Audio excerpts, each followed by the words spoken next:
Shalom Aleichem, la paracha qu'on lira Be'ezrat Hashem ce Shabbat, parachat Devarim. Et toujours, veille de cette paracha-là, c'est Tisha B'Av. Et c'est rapporté dans un midrash que j'ai trouvé dans le livre Ta'amad Dikra de Rav Kanievski. Il dit que Yirmiyahu, Jérémie le prophète, et Nebuchadnezzar, celui qui a détruit le Beth Amikdash, quand ils étaient jeunes, à l'âge de 7 ans, 8 ans, 9 ans, c'était des voisins. Ils ont habité dans le même quartier, ils ont habité dans le même immeuble, comme ça s'est rapporté. Ils avaient le même âge. Ils ont habité dans une cité défavorisée, on dit, je crois, des pauvres. C'est rapporté dans le Midrash que Nebuchadnezzar aya ani venivze, pauvre et misérable. Quand ils ont atteint l'âge de 11 ans, Jérémie le prophète Yirmiyahu, il rencontre son ami Nebuchadnezzar dans la rue. Et Nebuchadnezzar, il raconte à Yirmiyahu ses fantasmes, ses rêves. C'est de devenir roi sur le monde entier. Qu'est-ce qui est bizarre quand on fantasme quelque chose? C'est à notre niveau ou peut-être un peu plus élevé que notre niveau. Mais quelqu'un qui habite dans un quartier défavorisé de la Babylonie, et fantasait être le roi du monde, régner sur la calotte du monde, c'est pas compréhensible comment un enfant il peut atteindre ce niveau-là. Je referme la parenthèse. Il faut savoir que Jérémie, il était prophète depuis son jeune âge. Et il a commencé à sentir que Nebuchadnezzar, qu'est-ce qu'il dit, ça va se réaliser, il va régner sur la calotte du monde. Et là, Yirmiyahu dit à Nebuchadnezzar, dis-moi, si tes fantasmes ils vont se réaliser et tu vas devenir le roi du monde, tu feras quoi alors? Il a dit, la première chose que je ferai, j'irai en Israël, j'irai à Jérusalem, parce qu'ils habitaient à Babel, je vais détruire Israël, je vais détruire Yerushalayim et je vais brûler le Beth Amikdash et je vais égorger tous les juifs là-bas. Et les vieux, je les ramènerai avec moi ici en Babylonie. Regardez le rêve de quelqu'un qui veut être le roi du monde. C'est pas pour avoir des honneurs, c'est pas pour avoir de l'argent, uniquement pour détruire le Beth Amikdash et égorger des juifs. C'est à méditer cette chose-là. Yirmiyahu, il a vu que ça va se réaliser, qu'est-ce qu'il dit. Et là, Yirmiyahu, il dit à Nebuchadnezzar, on est copains, on a 11 ans. Toi, tu vas régner sur la calotte du monde. Je te demande un cadeau, tu auras le monde entier pour toi. Donne-moi Yerushalayim cadeau. Prends Eretz Israël, laisse-moi Yerushalayim. Nebuchadnezzar, il lui dit non. Il a dit, tu sais quoi, prends Eretz Israël, prends Yerushalayim, laisse-moi le Beth Amikdash. Il lui a dit non, je te donnerai pas le Beth Amikdash. Il a dit, tu sais quoi, prends le Beth Amikdash.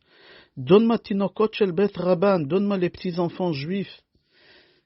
C'est l'avenir c'est les enfants. Il a dit, je te donnerai pas les enfants, j'égorge tout le monde. Il a dit, alors qu'est-ce que tu vas me donner? On est des copains, tu vas régner sur le monde, copain, donne-moi quelque chose. Nebuchadnezzar lui dit, regarde, le jour que je vais brûler Yerushalayim, le jour que je vais détruire le Beth Amikdash, si tu pourras arriver au Beth Amikdash à Yerushalayim avant la sortie des étoiles, tout ce que tu pourras faire sortir de Yerushalayim, c'est pour toi. Voilà qu'est-ce que je peux te donner. Ok, les deux ils grandissent. Nebuchadnezzar, il devient le roi du monde. Et la première chose qu'il fait, il va sur Yerushalayim pour détruire Eretz Israël, détruire Yerushalayim, brûler le Beth Amikdash. Et Yirmiyahu, il était sous ses gardes, parce qu'il savait que ça va arriver. Il a dit, le jour qu'il va commencer à brûler, je rentre à Yerushalayim pour sauver en moi les enfants. C'est l'avenir, les enfants. Mais Akadosh Baruch Hu, il n'a pas voulu qu'il sauve quelque chose d'Yerushalayim. Hachem, il lui a fait, je crois en français vulgaire, ça se dit un coup monté. Hachem, il a donné un ordre à Yirmiyahu d'aller dans une ville qui s'appelle Anatot. Et dans cette ville, à son oncle, Hananel, il avait un terrain. Et Hachem, il lui a dit, je veux que tu achètes ce terrain-là de ton oncle, Hananel, dans la ville d'Anatot. C'était loin d'Yerushalayim. Hachem, exprès, il a fait pour éloigner Yirmiyahu d'Yerushalayim. Le jour que Nebuchadnezzar il va venir et il va brûler Yerushalayim. Ok, Yirmiyahu il va faire l'acquisition. Quand il a fini, il a signé tous les papiers. Sur la route de Yerushalayim, de loin, il voit la fumée. Et il a dit peut-être Bnei Israël, ils ont fait tchouva, ils sont en train de faire des sacrifices. Il s'approche plus à Yerushalayim, et il voit que le Beth Amikdash est en train de brûler, et que Nebuchadnezzar, son ami, il a fait qu'est-ce qu'il a dit. Et il a commencé à pleurer. Et tout de suite il s'est rappelé qu'est-ce que Nebuchadnezzar lui a dit, dès que tu arrives à Yerushalayim, avant la sortie des étoiles, tout ce que tu arrives à faire sortir, ça sera pour toi. Yirmiyahu, il n'était pas jeune, le pauvre. Il a couru, il a tout fait pour arriver à Yerushalayim, mais il n'a pas pu. Il n'a pas pu arriver à l'heure.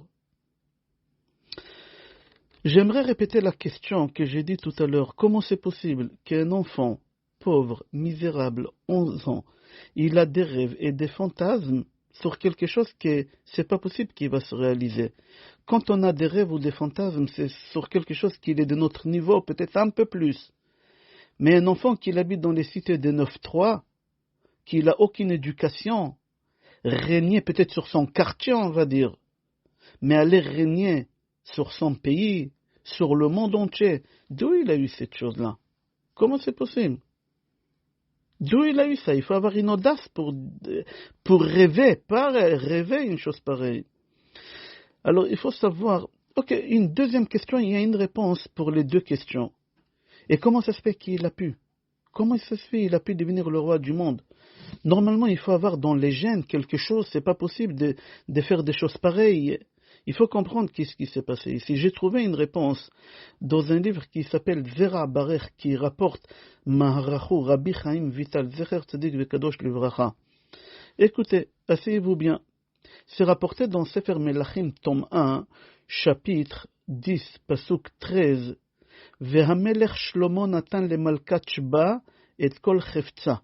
Que le roi Salomon, il a réalisé tous les désirs que la reine Saba avait. C'est quoi les désirs que la reine Saba avait, que le roi Salomon il lui a accordé? Elle a voulu avoir un enfant du roi Salomon, parce qu'elle savait que le roi Salomon c'est l'homme le plus sage au monde, et elle a voulu avoir un enfant de cette personne. Elle voulait avoir un enfant sage. Le roi Salomon il lui a dit impossible, tu n'es pas juif. Et elle est partie, elle s'est convertie. Et elle s'est mariée avec le roi Salomon. Et ils ont eu, comme ça j'ai trouvé dans le livre Chesed l'Avraham, Rabbi Avraham Azoulay, c'est le grand-père d'Achida. C'est le grand-père d'Achida. J'ai trouvé dans son livre que de cette union du roi Salomon et de la reine Saba, il y a des jumeaux qui sont venus au monde, un garçon et une fille.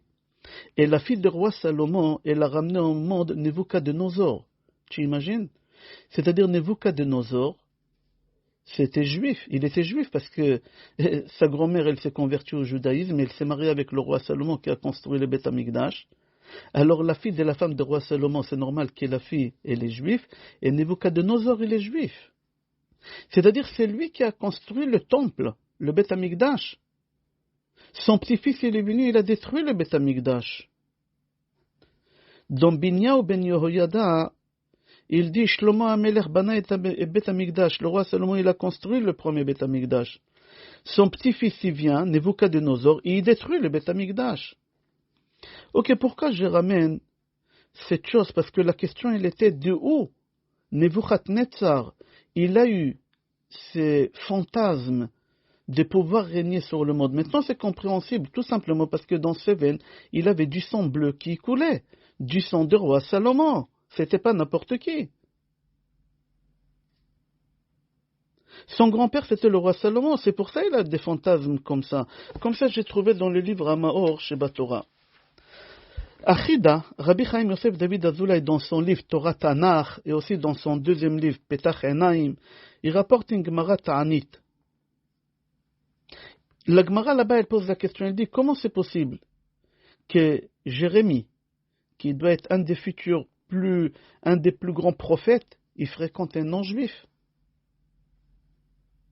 Nebuchadnezzar, un homme cruel comme ça.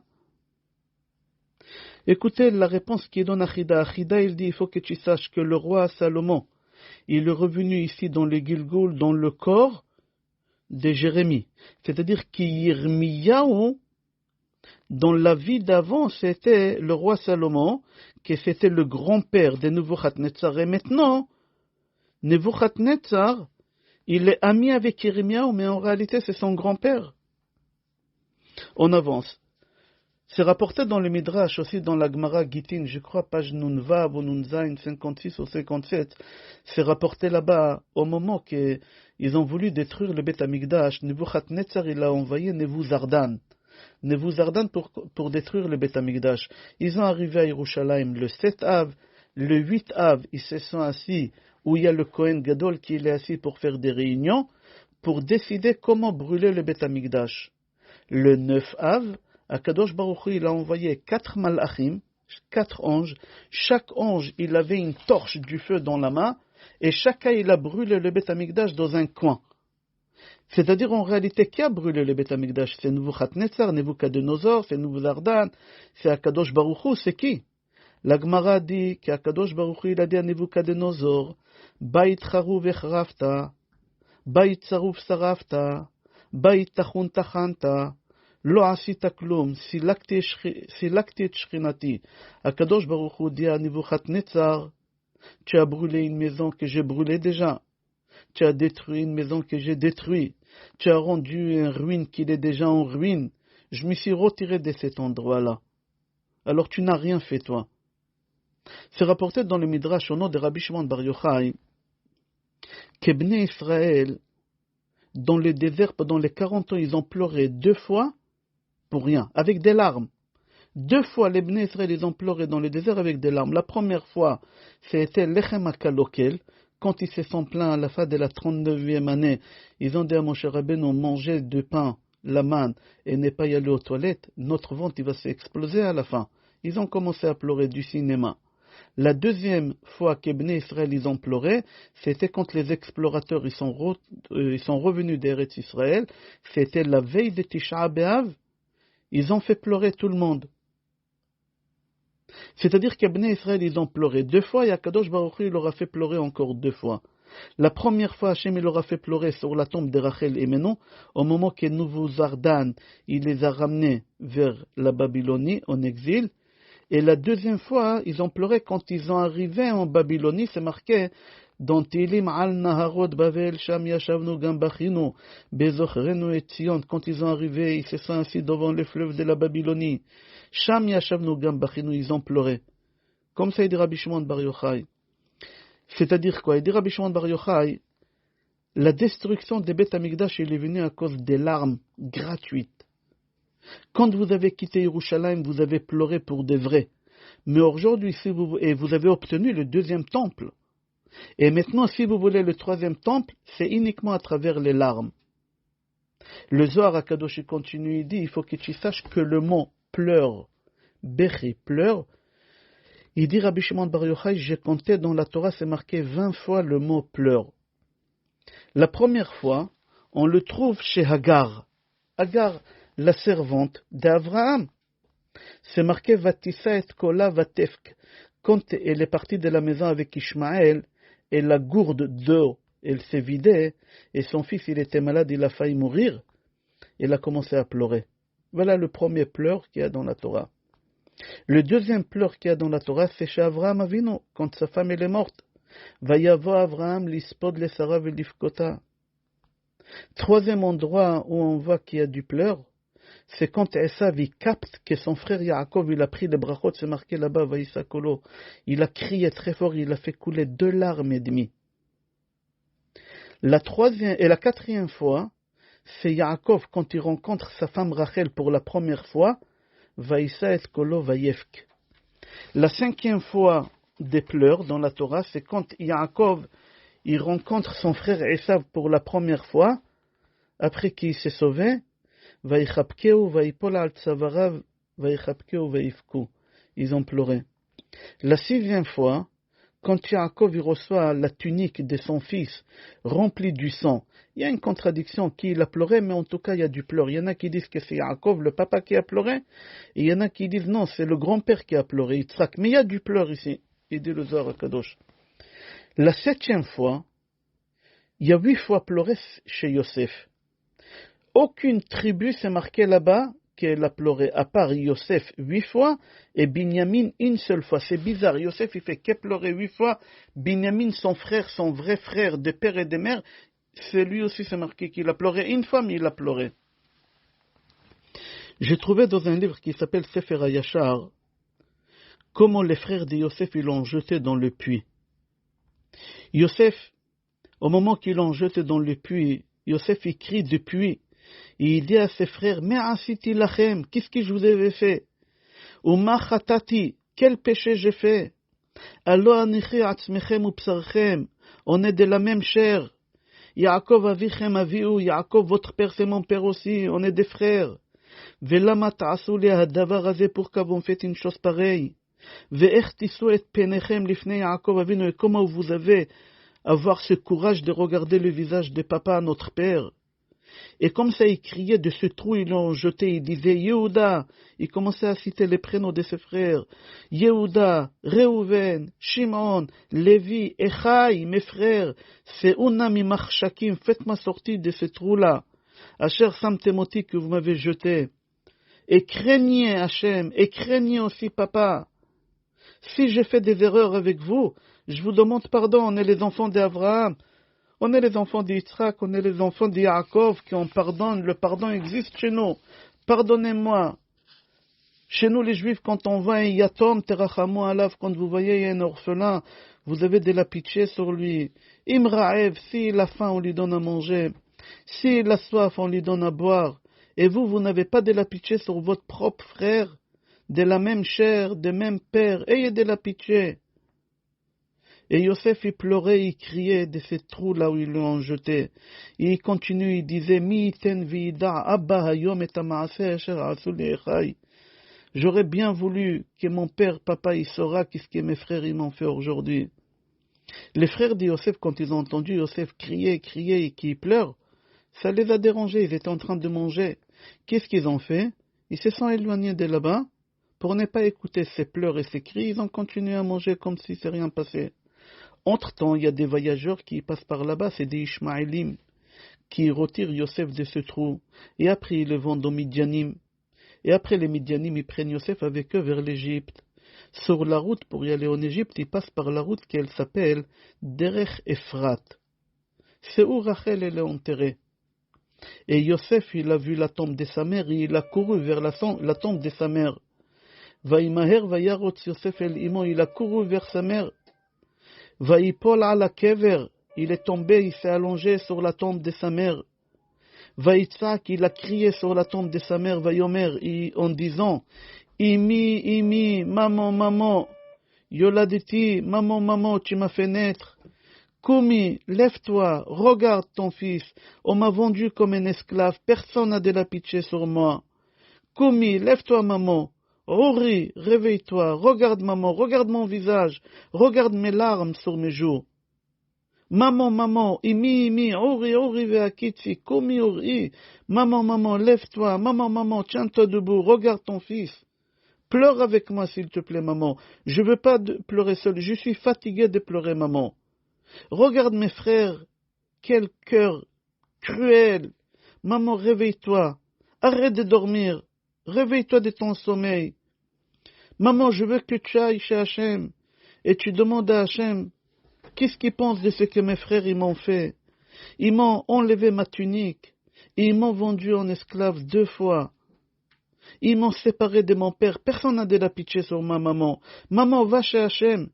Vetitane ta'anotaïch et va te plaindre contre mes frères. Et on va voir Hachem à qui il va donner raison.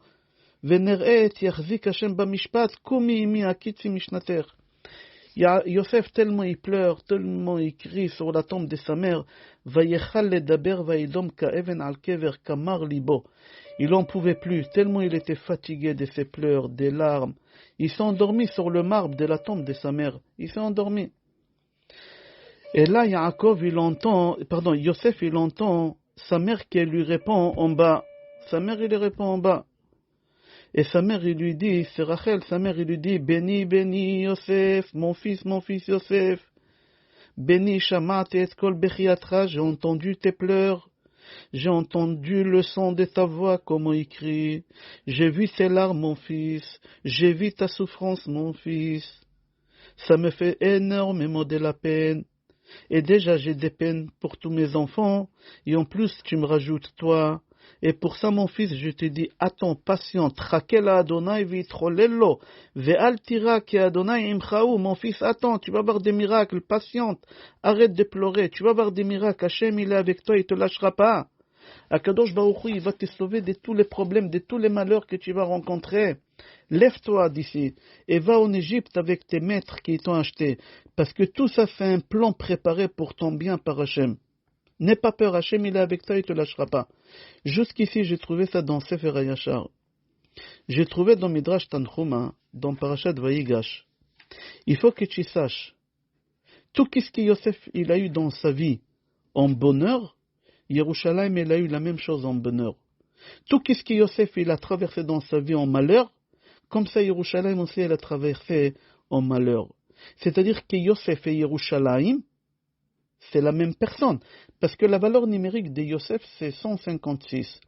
Yerushalayim, qu'on l'appelle Tzion, aussi c'est 156. C'est-à-dire Yerushalayim et Yosef, c'est une seule personne. C'est pas deux personnes, c'est une seule personne.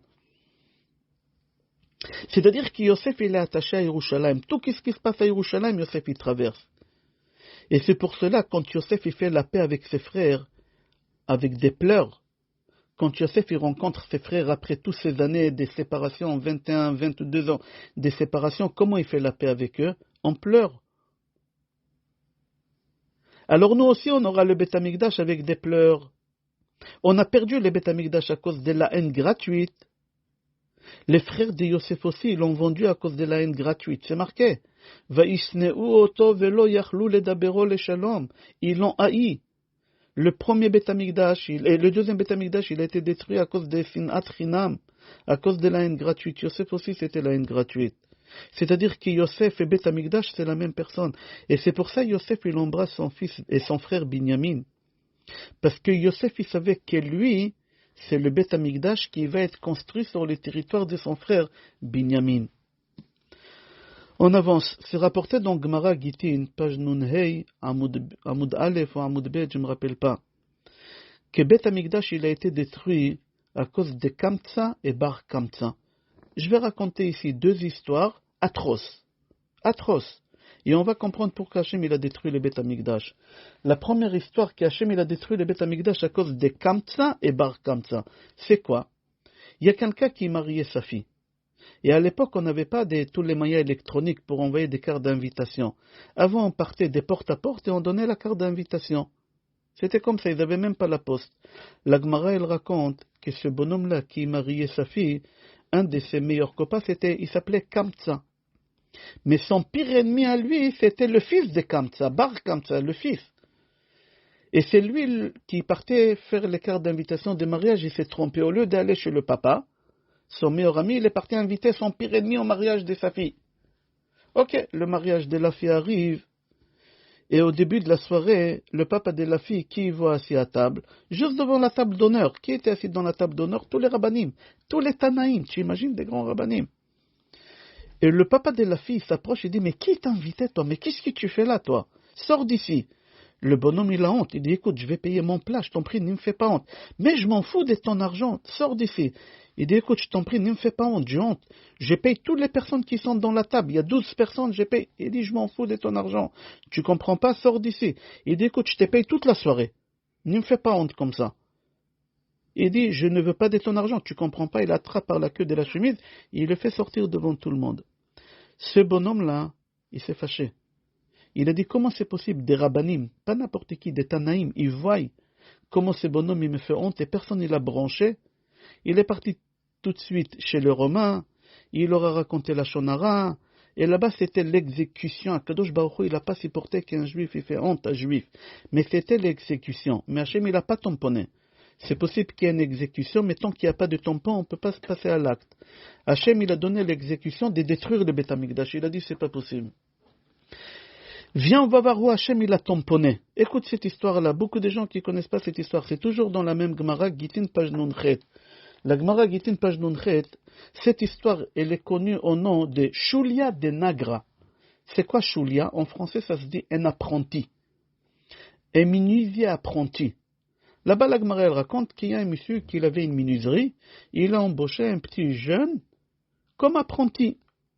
Il a travaillé là-bas, cet apprenti, et de temps en temps, la femme de patron, elle venait ramener à manger à son mari. Et ce jeune homme-là, il a vu que la femme de patron, elle est très belle. Il a mis l'œil sur elle. Il a dit, c'est là, il faut que je me marie avec elle. Il a commencé à monter un plan, comment les faire divorcer pour qu'ils puissent se marier avec elle. Et qu'est-ce qui s'est passé? Son patron, il a commencé à avoir des difficultés financières. Il est parti voir l'apprenti. Il a dit, écoute, tu n'as pas une somme d'argent à me prêter? Il a dit, oui, il n'y a pas de problème. Envoie-moi ta femme chez moi à la maison ce soir, je lui donne cette somme. C'était une très grande somme. Il a dit, mais pourquoi tu veux que j'envoie ma femme? Je viens moi chercher. Le Ben Ishraï, il répond, le garçon, il a dit, l'apprenti, il a dit, parce que ta femme, elle a la ktouba, au cas que tu ne me payes pas, toi, tu n'as pas d'argent. En réalité, son but à lui, c'était de la salir, cette femme-là. Il a enfermé cette femme chez lui. Le mari, il voit que sa femme, elle ne vient pas. Il va voir l'apprenti, il a dit, elle est où ma femme? Il a dit, ta femme, je l'ai vue, il y a des garçons qui ont abusé d'elle. Il a dit, ma femme, des garçons, ils ont abusé d'elle. Il a dit, oui. Il a dit, mais qu'est-ce que tu me conseilles de faire? Il a dit, divorce-la. Il a dit, mais j'ai pas d'argent pour payer la ktouba. Il a dit, moi, je te prête l'argent et divorce ta femme. Et l'autre, naïvement, qu'est-ce qu'il fait? Il prend l'argent et il divorce sa femme. Entre-temps, sa femme, il la marie, puisqu'elle est célibataire, c'est apprenti, il se marie avec la femme de son patron. Et entre-temps, le patron, il dépose le bilan. Maintenant, le patron, qui a fait la faillite maintenant et qui a perdu sa femme sans savoir il est où sa femme, il va voir son apprenti, il lui dit, écoute, je suis désolé, j'ai pas d'argent, avec quoi te rendre? J'ai pas d'argent, j'ai déposé le bilan. Il a dit, écoute, il n'y a pas de problème, tu n'as pas d'argent à me donner, viens faire l'homme des ménages chez moi à la maison, tu vas cuisiner, tu vas laver la vaisselle, tu vas me servir, ma femme et moi. Il dit, ah, tu t'es marié? Il a dit, oui, je me suis marié. Là-bas, la Gemara, elle raconte que le mari, quand il arrive chez lui, chez son employé à la maison, et le chouli à l'apprenti, il lui dit, sers-moi et ma femme un verre du vin. Et au moment qu'il lui remplit le verre du vin, il voit sa femme assise avec son apprenti. Et là, il a commencé à faire couler des larmes, et des larmes qui ont tombé dans le verre de vin.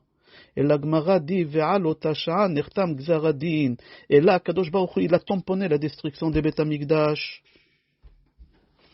La question que je me pose, d'après toi, quelle histoire est la pire? L'histoire de Kamsa et Bar Kamsa qui l'a fait honte devant tout le monde? Ou Hachem, il a dit, il a donné une exécution, mais il n'a pas tamponné? Ou est-ce que l'histoire de Shulia de Nagra est pire? D'après toi, qu'est-ce qui est pire? Qu'est-ce qui il te met hors de toi? Moi, personnellement, je te dis la vérité, je ne sais pas. Les deux, c'est horrible. C'est atroce, les deux histoires. Mais moi, je sais que l'histoire de Shulia de Nagra, il y a des larmes. Il y a des larmes. On a perdu le Beth Amikdash à cause des larmes. On a quitté le Beth Amikdash avec des larmes. Et là, maintenant, Akadosh Baruch Hu, il a décidé de la destruction des Beth Amikdash à cause des larmes. C'est ça qui l'a fait réveiller chez Akadosh Baruch Hu. La preuve. Quand les explorateurs, ils ont parlé du mal d'Israël, Hachem, il a dit quelque chose. Hachem, il n'a rien dit. Quand est-ce Hachem, il a dit quelque chose? Quand ils ont commencé à pleurer. Tant qu'ils ont parlé du mal d'Eretz Israël, Hachem, il a dit, c'est pas joli. Mais Hachem, il n'a rien dit. Mais à partir du moment qu'il y a des larmes, Akadosh Baruch Hu, il leur a dit, des larmes, je ne peux pas supporter. Vous faites couler des larmes pour rien. Moi, je vais vous donner des raisons pour faire couler des larmes. Pendant toutes ces années-là, Akadosh Baruch Hu nous a fait détruire les deux Beth Amikdash à Tisha B'Av. Et Esav Arasha, lui aussi, il a fait couler des larmes. On a dit. Le Zohar Akadosh dit, quand on finira de réparer les deux larmes et demie qu'il a fait couler Esav, le Mashiach il viendra. Là, jusqu'à maintenant, ça fait quelques milliers d'années qu'on répare 2 larmes et demie d'Esav. Tu imagines? On n'a pas fini le tikkun. Parce que Esav, il avait la émouna, il croyait très fort dans la bracha de son père. Ça lui a fait du mal que son père, il ne peut pas le bénir. Il faut que tu saches qu'aucune larme, elle est en vain. Chaque larme, Akadosh Baruch Hu, il la prend, il la vérifie, il regarde pourquoi. Tu as fait pleurer ta femme, Akadosh Baruch Hu va te demander des comptes. Quand il t'a fait pleurer, Akadosh Baruch Hu va demander des comptes. Même les goïms, même les pires personnes qui ont détruit le Beth Amikdash, même eux, ils croyaient aux larmes. La preuve, quand Nebuzaradan il nous a ramenés en exil vers la Babylonie, il nous a interdit de pleurer. Il a dit, c'est lui qui pleure, je le tue. Et il a tué plein de Juifs qui pleuraient. Parce que lui, il savait qu'avec les pleurs, on pourra retourner en Eretz Israël. Ça sensibilise sensible. Ça sensibilise Hachem quand il voit des larmes, de quelqu'un. Dans le livre Elev Eliyahu, c'est marqué là-bas, il ramène le Sefer Torah Ta'ola, c'est le Rama qui l'a écrit, Ramé Riferlit, il a écrit, que Platon, je crois il s'appelle, c'est un des plus grands philosophes grecs. Platon. Le philosophe grec, quand ils ont détruit le Beth Amikdash, il est parti voir le Beth Amikdash détruit. Et qui voit assis sur les ruines du Beth Amikdash? Jérémie. C'est le jour que j'ai raconté au début du cours que Jérémie, il a couru, il est arrivé en retard, alors Jérémie il s'est assis sur les ruines d'Yerushalayim, il a commencé à pleurer. Et Platon arrive, il dit, attends, je te comprends pas, Irmiyahu. C'était des copains. Le philosophe grec, il était très intelligent, et Irmiyahu aussi, il était très intelligent. Alors ils avaient beaucoup de discussions entre eux. Alors Platon, il dit à Irmiyahu, je comprends pas. Toi, tu es un des plus sages du peuple juif. Tu pleures sur des pierres, sur des arbres, tu pleures. Qui pleure sur des pierres et des arbres? Un imbécile. Tu sais qu'on peut les rattraper. Ça sert à rien de pleurer, ça va rien te ramener. Deuxième question, je vais te demander, puisque tu es quelqu'un d'intelligent, on pleure jamais sur le passé. Ça sert à rien de pleurer sur le passé, la chose elle a passé. Là maintenant, la maison de votre Dieu, il a été détruite, ça sert à quoi? Irmiyahu, il a répondu à Platon, ces philosophes, un des plus grands philosophes au monde de l'époque, il a dit, Platon, je suis sûr et certain que tu as des questions dans ta vie que tu n'as pas trouvé des réponses. On t'a posé des questions énormes et tu n'as pas de réponses. Voilà, je te mets à l'épreuve, je crois on dit en français. Tu me poses toutes les questions que tu as et je vais te répondre sur toutes tes questions. Et là, Platon, il a commencé à lui poser des questions. Mais des questions très très difficiles. Et Irmiyahu, il lui a répondu sur toutes les questions. Platon, il était choqué. Il a dit, dis-moi, tu es un être humain, toi? Tu es un être humain? On ne peut pas être humain et répondre sur ces questions-là. Comment tu peux répondre sur ces questions-là? Et là, Irmiyahu, il lui a dit, il faut que tu saches que toute ma sagesse et toute ma connaissance, j'ai puisé de ces pierres-là que je pleure, que tu vois ici. Est-ce que tu comprends maintenant pourquoi je pleure? Mais sache, un goy jamais il va comprendre pourquoi nous les juifs on pleure sur quelque chose qui a été détruit il y a 2000 ans, sur des pierres et des arbres, jamais. C'est rapporté dans le Khatam Sofer, dans Parashat Dvarim, que l'ange qui s'est battu avec Yaakov Avinu quand Yaakov il a traversé le fleuve Yabok. Quand Yaakov il a quitté son beau-père Lavan, il a traversé le fleuve, c'était quel jour? C'était veille de Tisha B'Av. Il s'est battu toute la nuit, le jour se lève et l'ange, que c'était le Samer même, Sarosh El Esav, dit à Yaakov, laisse-moi partir, c'est mon tour de chanter demain. C'était qui cet ange? Rachid dit sur place, Sarosh El Esav. C'est-à-dire, qui c'est qui chante à Tisha B'Av chez Hachem? Sarosh El Esav.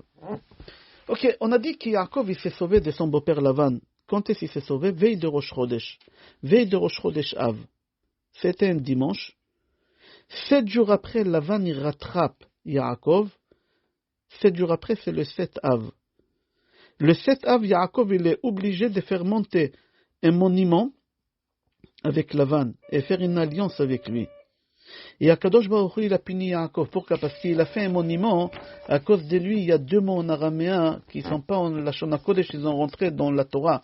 Yegar Sahaduta. Gal'ed, Yegar Sahaduta. Akadosh Baruch Hu, il a dit à Yaakov, je vais faire payer tes enfants. Les lendemains, Yaakov, après qu'il s'est battu avec l'ange, les lendemains, Yaakov, il rencontre qui? Son frère Esav. Et Yaakov, il se prosterne devant son frère Esav 7 fois. C'est marqué, Vaïchapkeu, Vaïnashkeu. Il a fait la paix avec lui. Pourquoi Yaakov, il se prosterne? On n'a pas le droit. Parce que Yaakov, il avait une peur. Il ne savait pas de quoi, mais il avait une peur. Et à cause de cette peur, il s'est prosterné devant son frère 7 fois. Il faut savoir que c'était le jour de Tisha B'Av. Il faut savoir qu'aussi à Tisha B'Av, quand les explorateurs ils sont rentrés d'Eretz Israël, ils ont eu une peur. Ils ont dit Eretz Ochelet Yoshvea. C'est-à-dire quoi? On voit que tout le temps les Juifs ils ont peur. Quand Tisha B'Av il arrive, on a peur, on a tous peur. Et on ne sait pas de quoi. Oui, on a peur, pourquoi? Parce que c'est le jour que le Samech même, Saroshel Esav, il chante, c'est lui qui domine le jour de Tisha B'Av. La preuve, quel est le lendemain de Tisha B'Av? Soudain, tous les Juifs, tous les Bnei Israël, ils ont un courage, ils vont voir Moshe Rabbeinu, ils disent à Moshe Rabbeinu, allons, on est on va monter en Eretz Israël, et on va, et on va la conquérir. Pourquoi ils ont eu cette force? Parce que c'est fini Tisha B'Av. Je te souhaite bracha ve'atzlacha, que be'edrat Hashem, qu'on aura be'edrat Hashem, c'est mérite de pouvoir avoir le Bet HaMikdash Ashlishi Bekarov, Mamash, Amen, Ken Yiratzon.